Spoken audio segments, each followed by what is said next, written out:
తెలంగాణ ఉద్యమమే నిరుద్యోగ సమస్య.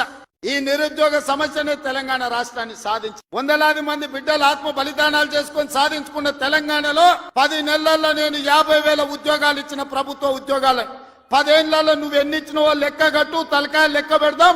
50,000 ఒక్క తలకాయ తక్కువ ఎల్పీ స్టేడియంలో అందరిని పిలుస్తా. 50కి తక్కువ ఉంటే అక్కడ నేను క్షమాపణ చెప్తా. స్వతంత్రం వచ్చినప్పటి నుంచి భారతదేశంలో ఏ రాష్ట్రం కూడా మొదటి సంవత్సరంలో 10 నెలల్లో 50,000 ఉద్యోగాలు ఇవ్వలేదు. నేను సూటిగా సవాలు విసురుతున్నా. మా తాత ఉన్నప్పుడే నోటిఫికేషన్ ఇచ్చిండు, మా ముత్తాత ఉన్నప్పుడే మేము ఇవన్నీ చేసినాం అంటాడు.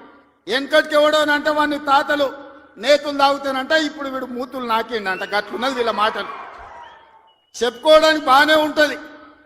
మా చచ్చిపోయిన బర్రె పగిలిపోయిన కుండ నిండా పాలిస్తుండని. బర్రె చచ్చింది, కుండ పగిలింది. ఇంకా బుద్ధి మాత్రం మారలేదు వీళ్ళకు.